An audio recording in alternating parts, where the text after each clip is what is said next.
Hello and a very warm welcome to our channel. You might have noticed a small change.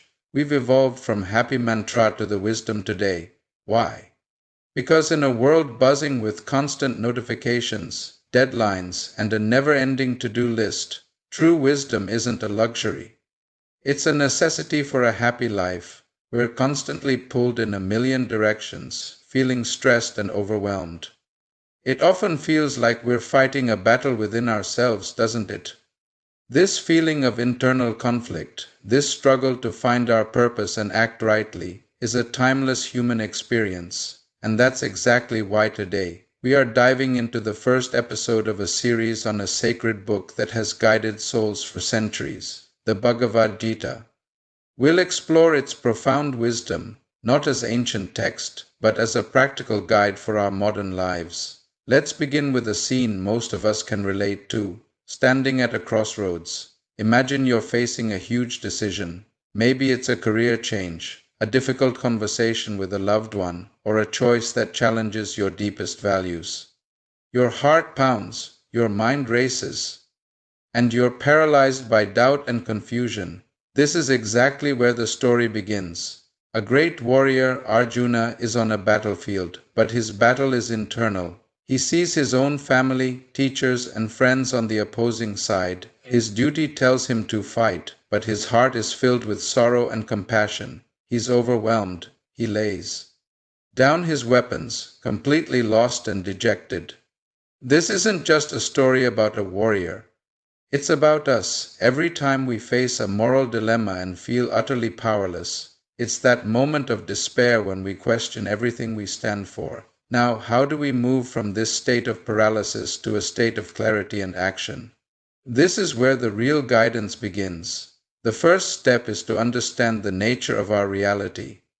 We are often confused because we identify too strongly with temporary things, our bodies, our roles, our fleeting emotions. The wisdom shared reminds us that our true self, the soul, is eternal and unchanging. It cannot be harmed or destroyed. Think of it like this. You change clothes every day, but you are not the clothes. Similarly, our bodies and circumstances change, but our essential self remains. This shift in perspective is the first key to overcoming despair. It is about realizing that our true worth isn't tied to the outcomes of our temporary battles. This understanding naturally leads to the next question. If I am this eternal self, then how should I act in this temporary world?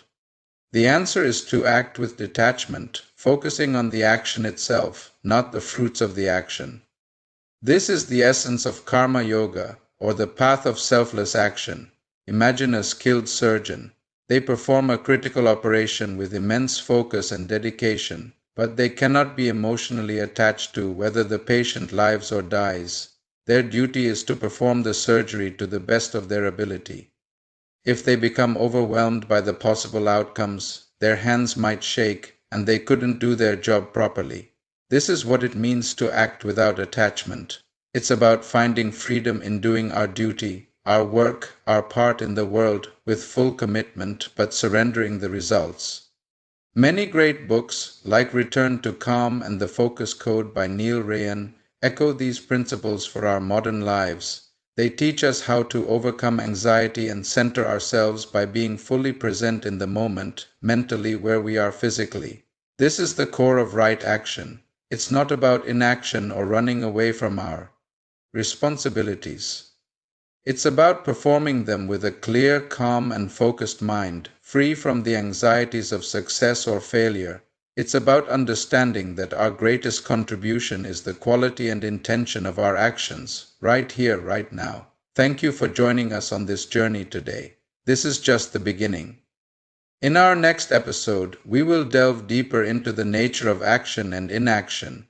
To continue exploring this path with us, please subscribe to our channel, The Wisdom Today, for more wisdom in visuals. See you next time.